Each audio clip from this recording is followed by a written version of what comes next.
What's up, everybody? March 3rd edition of the Fightful MMA podcast. Yours truly, your host, Joe Ferraro. Follow me online at Showdown Joe via Facebook, Instagram, and Twitter. You can follow us always at Fightful MMA and as well FightfulMMA.com for all your mixed martial arts news. It is Thursday. It is super bright and early over in Hawaii, joined by my guest. Always grateful to have Frank Twinkle Toes Trigg joining us with a nice tan. Brother, what is going on with that thing? I've been sailing a lot. I got back into in my childhood. In my childhood on Lake Ontario, my dad took me sailing probably from the first thaw in Rochester, like Toronto. It could be as early as late February, or it could be as late May. When everything finally thaws out enough to get it back on the water. But as soon as we get in the water, we go back in the water and start racing. A couple of my buddies here have sailboats. We started hanging out with them and just getting back into it. So I've been on the water a lot, helping them out, fix, because boats are. My dad told me when I was what did he say when I was like 13? He was like, boats are a hole in the water you just pour money into. And so you look at some of the stuff like, yeah, it sounds great. In the lake, it's a lot different. On the ocean, it's salt water, so everything gets eaten up. So your pulleys, the pulley screws are coming out, the stanchion stays are coming out, like everything keeps breaking down. So I'm really tan because I've been working, outside on the water trying to fix these stupid things. Yeah, well, you know what? I saw some of your Instagram posts and the sailing, and everyone knows okay, it's already started. For those that don't know, we do have a live chat whenever we do these podcasts. Just if you're on the YouTube page and you're live with us right now, you can just go over to your screen on the right-hand side. You'll see a live chat. Didn't take long for someone to come on. Daniel Bemis, or is it Bernis or Bemis? He already puts up screw boats. Yesterday we did the thing with Sean Pearson. I kicked off the podcast talking about the Maple Leafs. He was at the Maple Leaf game. Obviously, we're both huge hockey fans and Maple Leaf fans, and fans are already going screw hockey, talk MMA. So we'll talk MMA in 2 seconds, but make sure you guys follow. Why is he mad at boats? What boats ever do to him? Boats just move stuff around. Like, why are you mad at boats? Screw boats. Daniel, why are you mad at boats, man? Come on. What an idiot. Come on. It's the boat. If for those that don't know, so Frank, you know what Lake Ontario, obviously you just mentioned Lake Ontario with Rochester. In between all my MMA gigs, when I do have time to spend some time with the family, or if I can try and get out on my own, I have a jet ski, but I've never put it on Lake Ontario for absolute fear of the wake. There's so many lakes up where I live, or maybe an hour's drive north, east, or west. They're far more safer, but I might one day take that jet ski onto Lake Ontario, maybe just cruise it all the way to Buffalo and get myself in trouble, but we'll see. Do you have a boat or jet ski at all before we get into some MMA talk?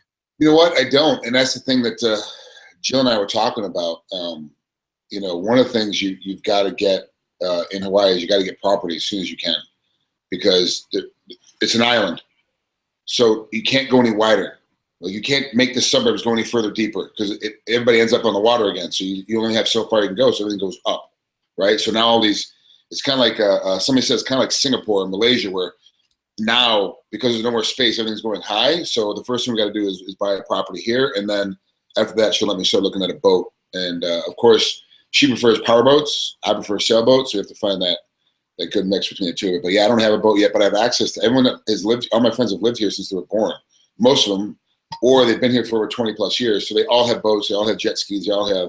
So I was called, literally, if I wanted, after I got off the broadcast, if I want to go down and be like, hey, look, I want to go sail real quick, I could call like 4 people and there'd be a boat. So we go on somebody's boat and be able to get out in the water. Like, it's just how it works down here. That's badass. Speaking of running out of space, it looks like Michael Bisping's running out of space on his calendar because he gave George St-Pierre an ultimatum saying, you either get ready for this fight in July, or this title shot goes to Yoel Romero. We had discussed this with Sean Pearson, and Pearson basically cut me off saying Bisping has no say whatsoever in this fight. It's all GSP. What do you make of all that? Well, he does have some say, because the weight class is being hamstrung. And this is really what irritates me about the UFC right now. I get that they have to have fights that make sense from a business standpoint. GSP versus a Twinkie makes better business sense than Michael Bisping against Yoel Romero, because a GSP fight is going to sell a lot more money, a lot more seats, a lot more eyeballs will be on it. It's a way better fight from a business standpoint for the UFC. But that being said, Bisping is the champ right now, and the weight class got held up while Bisping defended his title against Henderson, and they brought a guy. I forget what Henderson was ranked. He was ranked like 10th or 9th or something at the time, and he jumps over everybody, leapfrogs everybody to be able to fight him for that title defense. They're holding back the weight class. The guys have worked their asses off to be number 1 contender, number 2 contender, number 3 contender, are not being given that ability to be able to fight for the title. That's the whole point of this is the big thing that the unions are trying to push, and the reason why all these associations are coming in is because they're trying to say, look, if you're going to have these rankings, then the fights have to be off the rankings, not off of what you think is the best fight for you guys to make money. Because a guy like Romero, who has worked hard to get to that position, he has really put time in and has to stand there going, okay, whenever you get done with GSP now, who never fought at 85, has never been in the weight class, and has been retired for 3 years, all of a sudden gets to leapfrog the entire weight class to the title fight. It's GSP. I get it. But you have to also understand these guys understanding what's happening in the weight class. So Bisping does have a little bit of a say, because you're proving the point of why the associations are trying to get funded. 1, and 2, trying to get some foothold is because you guys are disrespecting your own rankings. You're saying that a guy that's unranked and hasn't fought in 3 years is eligible to fight for a title fight just because it's a bigger money grab for everybody involved, Michael included. So you get more money, obviously, if he fights GSP. But also the UFC makes more money, obviously. I mean, and from a fan standpoint, a GSP fight's always going to sell. A Bisping fight doesn't necessarily always sell, but a Romero Bisping fight will sell, but not as much as a GSP Bisping fight. But Bisping absolutely can say, yeah, look, make up your mind. You want to fight or not? I'm not going to sit around waiting on you. There's 8 other guys that have actually fought in the weight class, that have worked their asses off to get here. They're ready to go. If you're not ready to go, screw you, I'll move on. And then didn't Tyron Woodley jump in and go, hell, I'll fight you, Bisping. If Yoel's not ready and if GSP wants to go, I'll fight you for the title too. So it brings up a variety of questions then with what you just mentioned, because yesterday part of the conversation on the podcast was, what's the point of even having rankings? There's no, I mean, people can be ranked. Ranked guys don't really fight each other. Ranked guys don't get their title shots. It's the UFC that determines who fights who, no matter what those rankings say. And the UFC is always going to make, and rightfully so, are always going to make a decision based on potentially what's going to make the most money. Well, let's understand something. We all yelled at Dana White years ago when he was buying up WEC and buying up Pride and then shutting them down, absorbing all the fighters and absorbing all the libraries and shutting it down. We yelled at him. We're like, oh, that's stupid. And he's destroying the sport. It's becoming a monopoly. But if any one of us had that amount of money and that amount of power and that amount of knowledge, we would do the exact same thing. Flash forward till now, there's no reason for them to pay attention to their own rankings because they're not forced to. All the rankings are for so that they can put it up. It makes a nice gimmick for odds makers. Makes a nice what's it called? It's good graphics on the video when they're doing the weigh-ins to say this guy's number 1 versus this guy's number 9. So even if you don't know anything about the sport, you assume the guy that's number 1 contender will probably beat the guy that's number 9. So that gives you a little bit more involvement into it. But the reality of it is that the UFC is a business. They got bought by the alphabet because I can't remember who WMGIMC bought them. They got bought by the alphabet. They're trying to make money, and there is a lot of debt still that's underneath this thing that no one really knows about. So the UFC has got to keep getting these money grabs, you know, and to make this happen, they have to put on big money grab fights. Big money grab fights are the way for these guys to stay afloat and keep their money coming in. It's a business. Until they're forced to do something different, they're not gonna. And why would you? If we were in the same position, we would do the exact same thing. This is the problem with fans, is that they yell and scream about something that they would actually be doing too if they had the exact same situation. We just don't have that situation, so we get to complain about it. But the reality of it is, the UFC is doing this right for business. And if they want to stay open and keep their doors open and keep running all these shows that they're running, they got to make money. And that's what a Bisping GSP fight is a money grab. It's money for everybody. Listen, that's a fact. I mean, I own 3 businesses myself, and the whole purpose of being in business is to make money. I do appease clients and stuff like that, but the bottom line is I won't appease a client if it's going to cost me money long term. The whole purpose of being in business is to provide for my family, to pay off my mortgage, to live a life that I want to live, to be able to work from home. So when it comes to looking at the UFC and their finances and just their way of doing business, I get it. I understand it. I definitely wouldn't. I mean, I don't complain about it. As much as I would love to see Yoel Romero fight Michael Bisping, because that's the real fight, I get it. I get GSP versus Bisping. I get Conor McGregor doing what he wants to do, whether it's Floyd Mayweather or doing what he did with Jose Aldo Jr. And then moving up and taking on Eddie Alvarez. I get that. That's business. I get it. You know, you mentioned WEMI, IMG buying the UFC and then still having to make a lot of money based on that purchase. I get that as well. But you did mention associations and or unions that would probably be able to step in and do something about ranked fighters getting title shots. But the other thing that just popped into my mind is when you think about associations and unions, the way they are built right now, or the way they are structured right now with the NHL, NBA, Major League Baseball, NFL, they're dealing with one entity that basically covers the sport. So they're dealing with clients that are just in the NFL. They're dealing with clients potentially that are just in the NHL, maybe some in the AHL.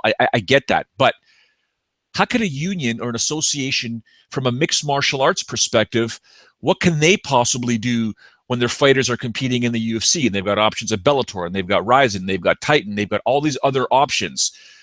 That'd be a challenge, would it not be? That's been my main argument since the very beginning. The first knucklehead asked me about this 15 years ago. You guys need a union. You guys need a union. I'm like, no, it won't work.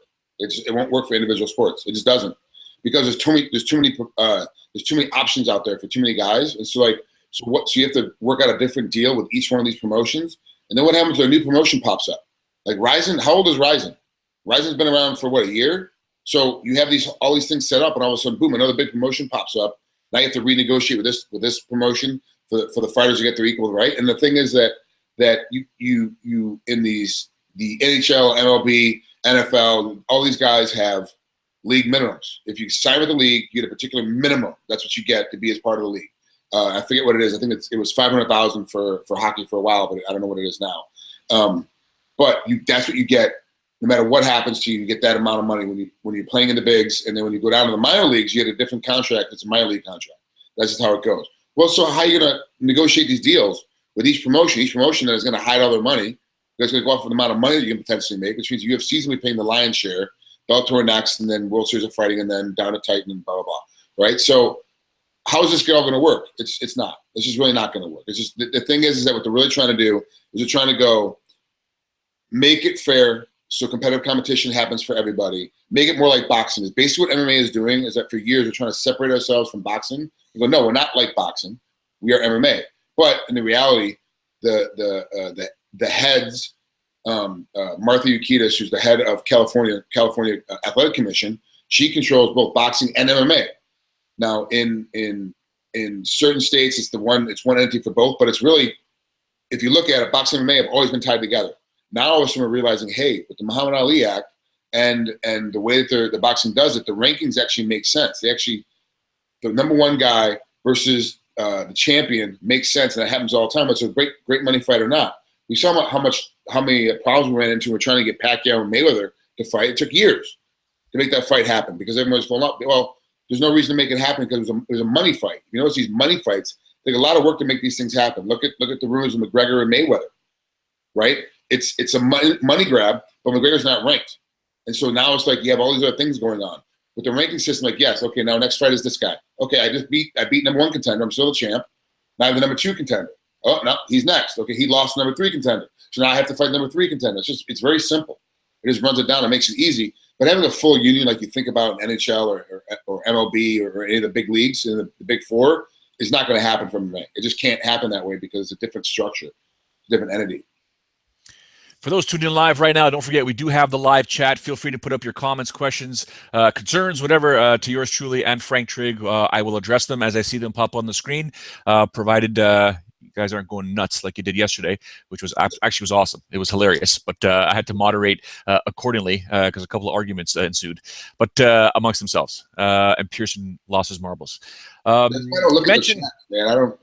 I don't know how you do it. Like I don't know how you can sit there and maintain keeping on air with us and looking at the chat at the same time and trying to bounce, because like the chat, man, sometimes the fans get crazy. They just start putting the most random stuff out there. It makes you seriously go, you know, that actually could kind of work. That makes no sense, but it kind of makes sense in how the conversation is going. And then they get in arguments amongst themselves about who's got the better bald head, and all of a sudden becomes a full-blown civil war. That's exactly what happened last night. That's exactly what happened last night. It was all about bald heads. Why there's so many people at Fightful MMA that have bald heads versus people that actually have hair. And Pearson ripped me because, I'm follically challenged, and he shaves his head. I'm like, dude, who cares? Here's Vinny Fernando, who joined us yesterday. He's saying blame Sean Ross Sapp. I agree. It's all Sean Ross Sapp's fault. He's the managing editor of Fightful. It's not my problem. I just, I come on here, I host the podcast every day, and we take it from there. The one thing that you mentioned about Tyron Woodley, he basically said he'll put his foot in Bisping's ass if because GSP is too scared to fight. And Romero saying that Bisping's too scared to fight. GSP is saying potentially it's going to be, or not, GSP didn't say this. There's the rumor that this fight might not happen in July, that it's going to happen in September. I disagree. I think it's going to happen in July. I know there's that 4-month time frame for George St-Pierre to deal with all that USADA stuff. But that USADA stuff, I think, doesn't happen in March when the press conference actually took place at the beginning of this month. I think George was involved a little bit earlier. So that 4-month can pass. Doesn't mean he can't train and be ready for a fight in July. I think he'll be more than ready. So or the only thing I can think of, Frank, other than the USADA stuff, is that George maybe wants to put on a bit more weight and give himself more time to put on some weight. But I doubt it. Well, so here's the problem. If that was the case, then you should have shut up and not done a press conference. If you needed more time to put more weight on and you're going to fight Bisping, you need not announce that you're going to fight this guy, right? So you make an announcement about a fight. I hate to keep bringing up Floyd, but this is the thing about Floyd. When he makes an announcement for a fight, it's 8, 9, 10 weeks out before the fight starts. So 8 weeks later, he makes the announcement, hey, this fight is happening. 8 weeks later, the fight happens. That's it. That's it. This is what happens. It seems like with this GSP comeback, he's been coming back since the end of last year. It's been really a long time since the rumors have been out that he's trying to come back, and then the deal didn't get done, and then he had a problem. He had to wait and hold on. And the reality of it is that he was in the middle of getting this deal done, and somehow he found out whether they told him directly or he found out through the rumor mill that the UFC is being sold. So he's like, why am I negotiating with you guys where I have a new set of owners that are going to be coming here in a minute? I'm going to just wait for them. And since these guys already represent me, and when I'm playing the French soldier in Winter Soldier, when I'm playing the French guy in Winter Soldier, they already rep me for that. So why don't I just wait for them to take over and then work with them? So things keep getting delayed. This whole time, he could have figured that, hey, I'm either going 55, I'm going 70, I'm going 85. So if he needed to lose weight, he should have been on it back in September, October. If he's trying to gain weight, he should have been back on it in September, October. If he's going to stay the same weight, he should have stayed the same weight back in September, October. Now all of a sudden we're coming up on April. We're a few days away from April. And it's still like when the fight is still not signed, but the announcement's already been made that he's coming back. So this makes no sense to me. If you're announcing you're coming back, then there should be a fight scheduled. And whatever the weight class is a weight class. Just sign a deal and be done with it. I'm kind of getting the sense there's some pushback on GSP's point of what's going to happen in the end. Do I have to sit there? Because we talked about before. Am I going to fight Yoel Romero? If I'm GSP and I fight Bisping and I win, am I fighting Yoel Romero next? No way. Is that what you want to do? So there's got to be other. Now he's like, hold on, I got to fight Bisping. Now we have a whole new thing we got to renegotiate because I'm not fighting Yoel Romero. I'm not getting my eye sockets closed for the rest of my life. Like, I'm not making that happen. So let me figure this out. And so I think there's some other stuff going on in the background that we just don't know about, which is why there's this big delay. And Bisping's getting frustrated. He wants to make this big money grab. He wants the money like everybody else wants the money. July, come on, get off your ass and let's say it. July. Let's just say July. Let's make it happen. He's like, okay, well, and it makes sense, Joe.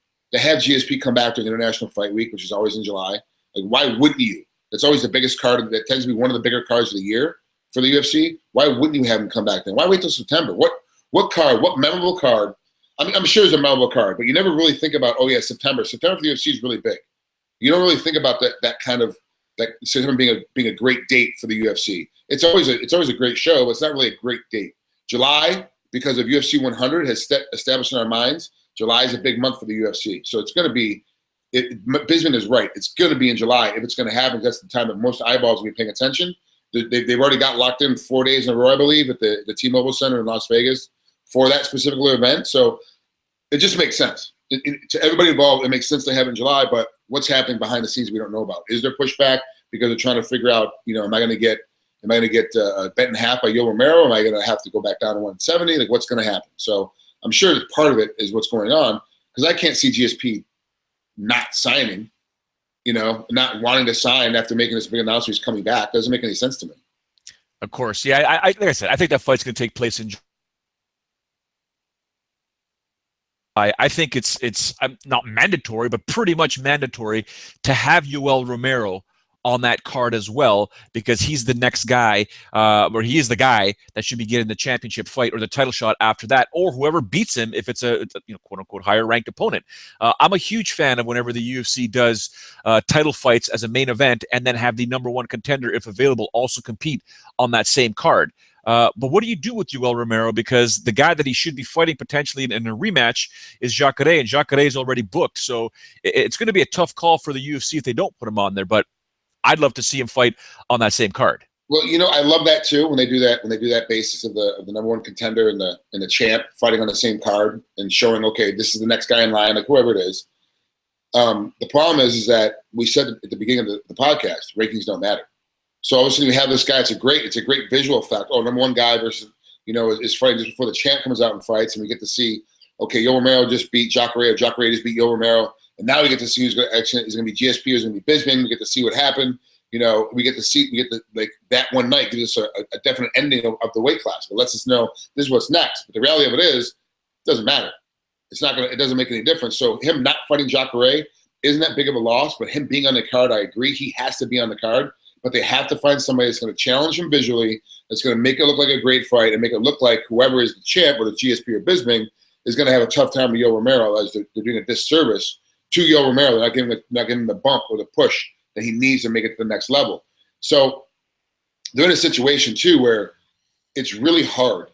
UFC is an American-based company. It's really hard having people that don't speak English very well as their champs, because they can't get a big push in the States. They get big pushes in their home country, but not in the States. So it's always very hard to have someone that doesn't speak a very clear line of English. GSP obviously broke that mold by being the best champ, and breaking the records and all that when he was a champ. Of course, the more and more he had to speak English as opposed to Quebecois, the better he got at it. So it became, and of course, the fans got endeared to him. It's gonna be tough to sell Yoel Romero, if he's the champ. And I see the UFC's point of, maybe we need to hold him back a little bit. Maybe let's let him sit a little while, because if he becomes a champ, then what do we do? Kind of thing. We're going to lose another mouthpiece, because Bisping is a great mouthpiece for the weight class.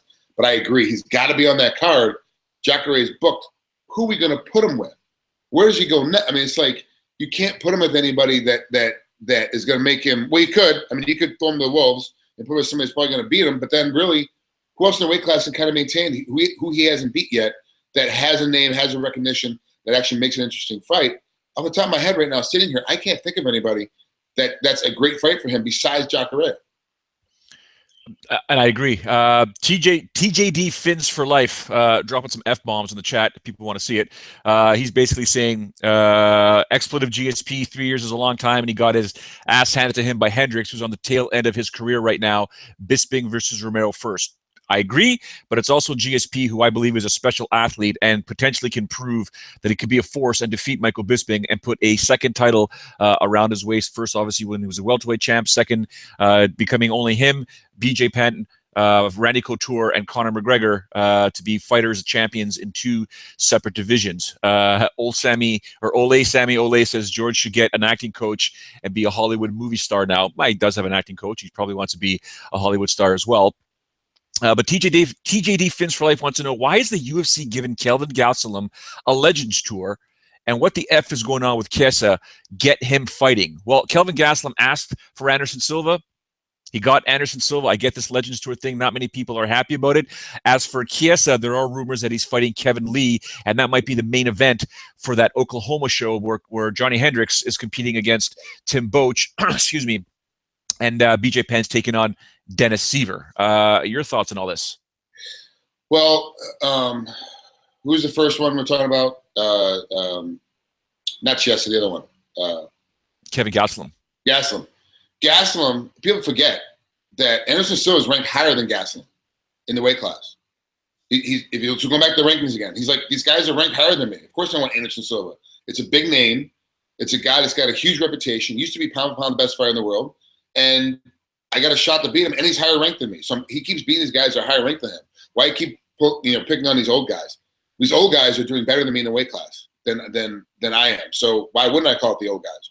First, I get beat to a Belfort, beat him up, good, perfect. Now I can move up a little bit. Oh, but Anderson Silva's still ranked higher. I'm going to go after him now.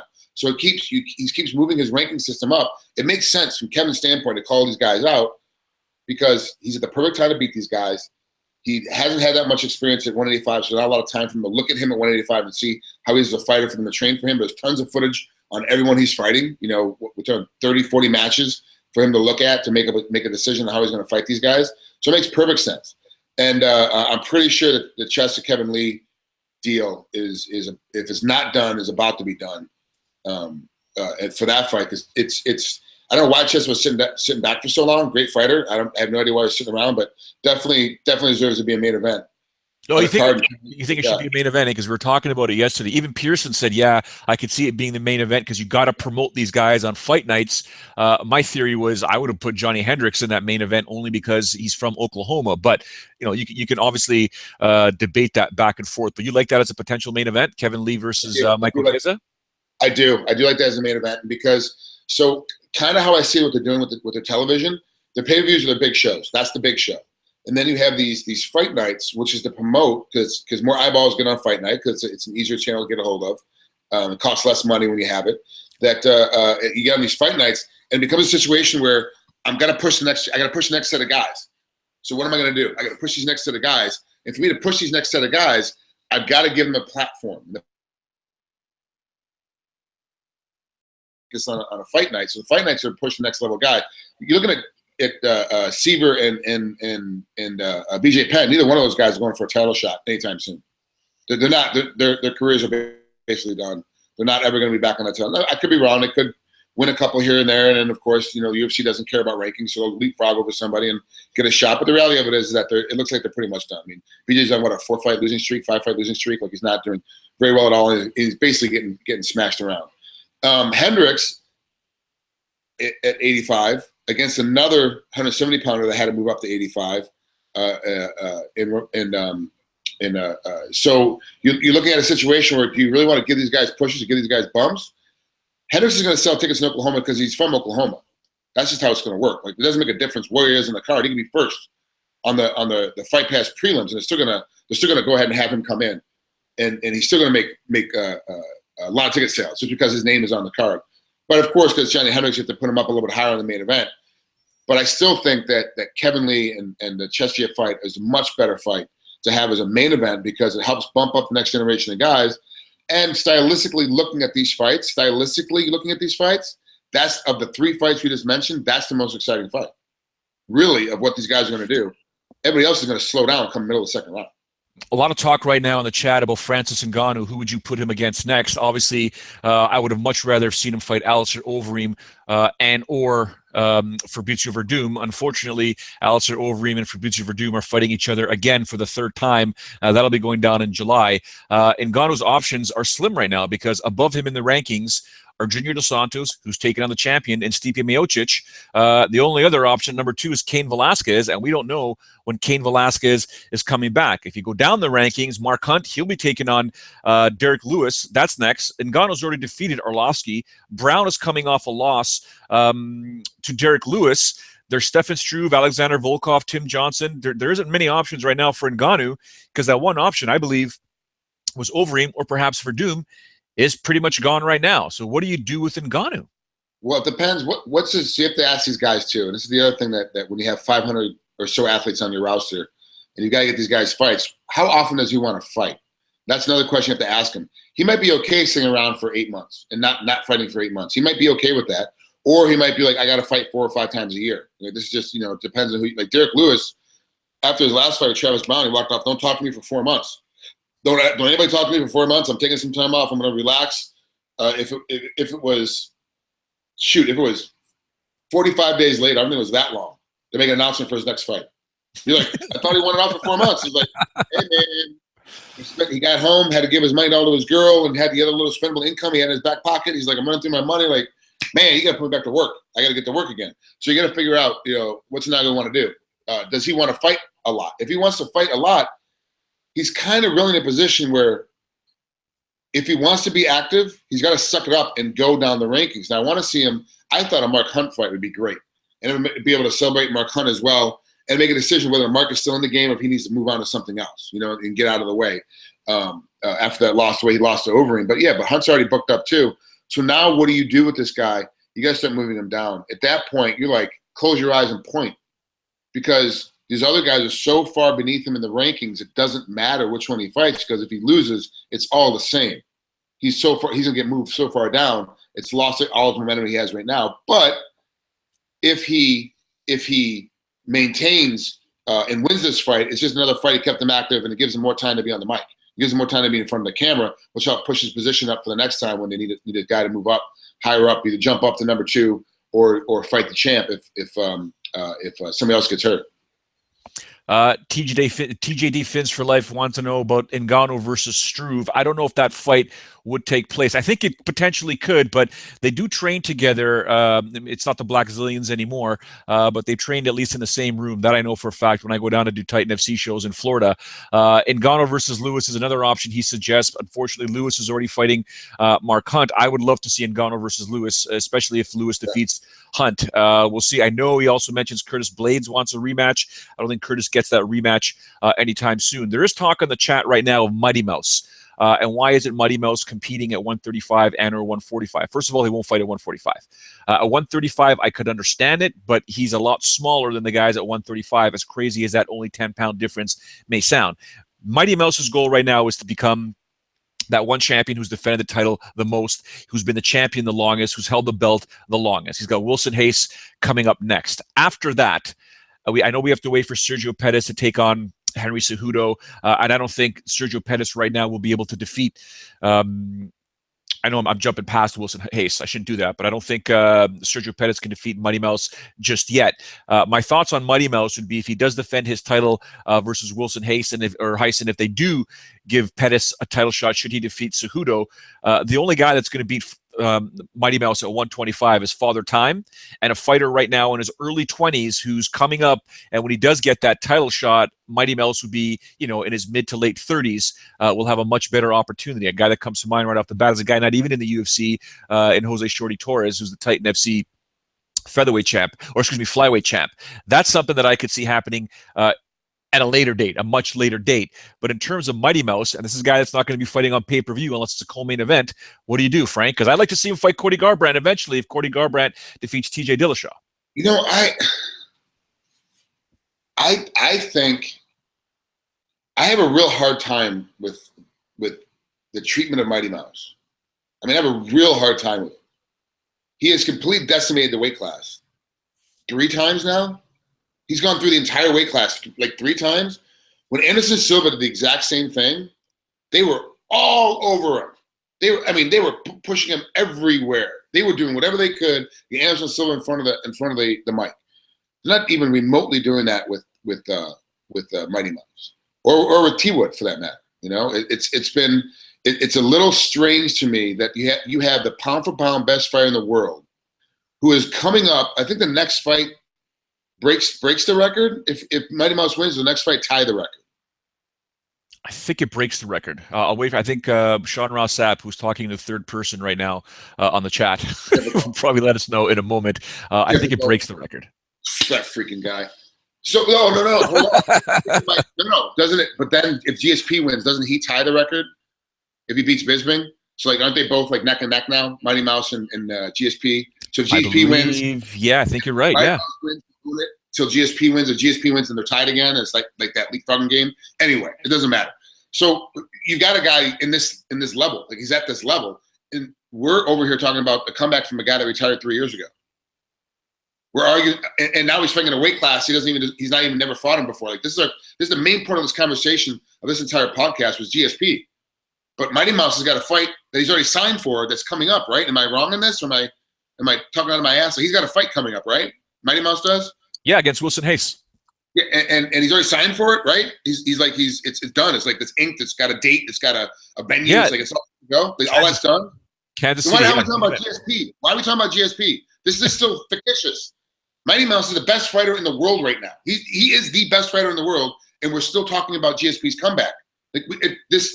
We're doing it too. We're feeding into this game. We're losing our minds. We're forgetting about this guy. At 125, he's kicking. He's beating everybody up, and we're like, oh well, let's talk about this guy that hasn't fought in 3 years, or this guy that that hasn't really defended the belt to anybody higher ranked than ninth at this point. Like, this is our conversation, which makes no sense. So I have a really hard time with the way that Mighty Mouse is kind of promoted. And I don't know, it could be Mighty Mouse. You could be like, I don't want to do anything, leave me alone. You know, that could be on him. But the thing is that Mighty Mouse is in a position where he will tie the record, Frank. So Demetrius will tie the defense record. Then there's consecutive title fight victories. GSP has won 11 straight title fights, including winning interim title fights. He can get to 12 with Bisping. So I see what you're saying. Okay. So do we put an asterisk on that though? Because what the hell is an interim title? Like what? Like, there's so many going around. Like, why are you fighting for an interim title? Like, it doesn't make. Like, so is there an asterisk in there now? We're going to put like a Barry Bonds asterisk in the rule book, or a Mark McGuire asterisk in the rule book now? Is that what's going to happen with all that mess? It's but we're really doing a disservice with Mighty Mouse, man. This guy is decimating the weight classes and not getting any love. And honestly, it just could be the fans, like the way the fans approach it. Because I mean, I'm not looking at the chat. You're looking at the chat. How many of you prefer to see Mighty Mouse fight over GSP? I'm going to tell you right now, it's going to be like 80% GSP and 20% Mighty Mouse. Like, it doesn't equate over. So that's why he's not getting, part of it's that he's not getting that big bump. But guys in the chat, who would you rather see fight? Just type either GSP or Mighty Mouse. Go. Sorry, Franco. And it's gonna be a situation where it's gonna be all GSP. Like, everyone's gonna say, "Oh, GSP, of course." And that's the thing, is like now we're coming back to the money grab situation. Mighty Mouse is not a money grab, like you said. If he's on a pay-per-view, he has to be the co-main event. He doesn't sell pay-per-views. So what do? You put him on fight nights? Like, so he's the main event on a fight night. So you can put him in Oklahoma City. Like, you can't do that to him. Like, he's a champ. He's gonna lose his pay-per-view numbers. Like, so what do you do with this whole mess? So he's in a weird spot because he is a champ. He is the best fighter there is in the world, and he just doesn't get any love from the fans. Well, the whole thing regarding that, it's the old adage, right? It's the old adage where, unfortunately, bigger is better. It's that mentality, the North American mentality. Bigger is better. I can't even tell you how many times over my career when I've met either fans, people I've worked with at Sportsnet, people you know personally, people in general, I would punch Mighty Mouse in the face and I would knock him out. And I'm like, are you insane? Yeah. Like, this guy would hit you so many times, so fast, so hard, you wouldn't even know what day it is of the week. Your kids will feel it. Your kids will feel it. This guy hits, you think he doesn't generate power? Go watch him shadow box. Go watch him hit the mitts and see what that thud feels or sounds like. Imagine that thud hits your jaw or hits your leg. So people are always obsessed with bigger is better. And when they see a 125er, they're like, nah, he can't do nothing. I could beat this guy up. And those are the same guys that give the argument that Bruce Lee beats Mike Tyson. They're the same guys that the same argument. I'm like, well, hold on a second. You're going to beat up Mighty Mouse, but just say Bruce Lee beats Mike Tyson. Bruce Lee was 135 pounds. Like, you're talking about 10-pound difference between these two guys. So you got to make up your mind on which way you're going to argue this mess, right? And the reality of it is that Mighty Mouse is one bad MFer. He is a bad man and will do a lot of damage to a lot of people. Now, he's going to beat up Stipe Miocic? No. Stipe's going to grab my and just – but Stipe's trained. You know, two trained athletes versus each other, it's the bigger guy always wins. But you take, Mighty Mouse versus Bobby T, who wins? I mean, of course Mighty Mouse does. He beats Bobby every time. This is how it works. Mighty Mouse versus any other non-trained guy under 400 pounds, he's going to win every time. What's the chat saying about who they want, GSP or GSP? Yeah, it's mainly GSP. There is some talk about some other matchups, but it is mainly GSP. It's understandable. And going back to that statement you just made, I remember Mike Ricci when he was on The Ultimate Fighter and Coach Shane Carwin. He told me a story. It was never recorded or never really shown on the show. But he said, there was one time when he was upset with the training and he got sort of upset with Shane Carwin, and it was decided, you know what, let's just get in the cage and just spar. Just let it all out, clear the air and blah, blah. And Ricci tried, and Ricci's a damn good fighter, but he said Shane Carwin literally would put his hand on his head and beat the crap out of him. Yeah. Ricci did what he could. He said, I did well, but whenever Shane Carwin decided to just do whatever he wanted to do, I was just, the hand, the fist. So it's unfortunately bigger is better, and that's what we're so mentally used to seeing. And if you don't appreciate Mighty Mouse, who I've long stated for the longest time ever is a perfect mixed martial artist, and I got that.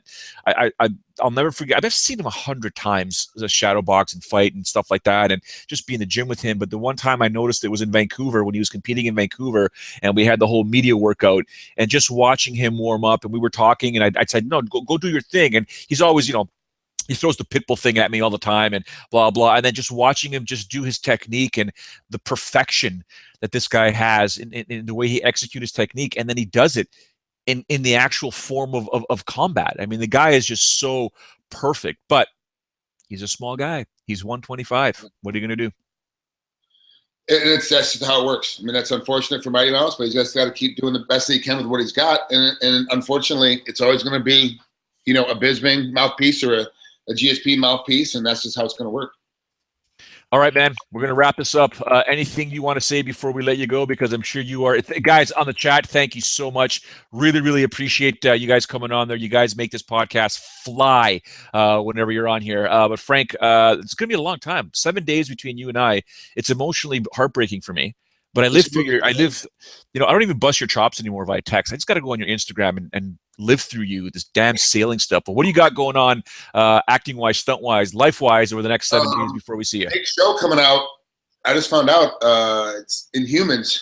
So it's the crossover between they don't give us any scripts. We only get our dailies, whatever. But it's a crossover with Guardians of the Galaxy and Avengers. Right? Yeah, Avengers. Well, they're doing the Inhuman piece now of all these humanoids getting transferred into these superheroes. Kind of crap that's going on. I'm in the first 2 episodes, playing a Royal Guardsman, and it's pretty epic. You got to see my makeup in it. You got to see what happens. It's pretty epic production, and it's going to IMAX. So it's a TV show on ABC. But the first 2 episodes go to IMAX, or in IMAX for 2 weeks, and then they release them on whatever night it's going to air, back to back. The first 2 episodes, and then they go into the 3rd episode, and then the rest of the 8 are going to be whatever night they're going to air it on TV. That's coming out in September, and I got a random phone call. Was like, maybe I'll check it out. I'll see, because they're being real cryptic, and I hate those cryptic phone calls. I went in there. Like, I'll take this job. I'll work this one. A lot of hot days, 95 degrees and full military garb, dressed boots and gloves and dressed all the way with long sleeves and hats on. And it was hot as hell, but it was so much fun. It was a lot of fun. And then, remember Chris Webber? Do you remember Chris Webber? Yeah. Basketball player. He has a new show called Full Court Pranks, where the celebrity pranks the civilian as opposed to punked, where it was the civilian prank the celebrity. So it's a little switch. It's a little bit more detailed. But my episode just aired last Monday. Paul Rodriguez, Paul Rodriguez, a skateboarder, a professional skateboarder. He was the head guy, the head celebrity on the show that was getting us to prank other people. So it was pretty cool. It was a pretty neat little fight scene I did with another buddy of mine, Tori, and that was on True TV. You can see that on True TV. It's on TrueTV.com. You can look it up. But yeah, then just still, NCSLA next week and just banging away. Awesome. By the way, TJ Fins for life. I see your question about Cormier and Rumble Johnson up there. What are our thoughts in our opinion? We will, all of us here at Fightful MMA, especially on the podcast, we'll discuss Rumble versus DC very, very soon, because that fight's coming up. I don't want to give anything away just yet, because I do want to watch a few more things as well regarding that fight. But we do thank all of you guys in the live chat. We do want to thank Frank Trigg. Make sure you follow Frank online at Frank Trigg via social media. Follow at Fightful MMA. Follow yours truly at Showdown Joe. For those of you who tuned in afterwards on iTunes and on Stitcher, we thank you as well. Try and join us live, because the chat is absolutely fantastic. Kind of makes the podcast absolutely go by very, very quickly. So we thank you very, very much. But for now, we bid you a fond adieu. Tomorrow, 1 p.m. Eastern, to my understanding, I'll be joined by Sean Ross Sapp, who will, Frank, you didn't drop any F-bombs this show, did you? No, I didn't. Not one. We failed. I failed as a host to not get you to drop F-bombs. I think Pearson made up for you, though, yesterday, because he just... He dropped a bunch? Oh, he went off. Fuck that fucking guy. Fucking All right, Oh, sorry. What? Are we still live? No, we're still. All right, guys. Thank you very much. We will discuss a lot more tomorrow with Sean Ross Sapp. We'll talk maybe perhaps about that Bellator card with Rampage versus King Mo 2, and we'll go down with that. But for now, as always, I say ciao for now.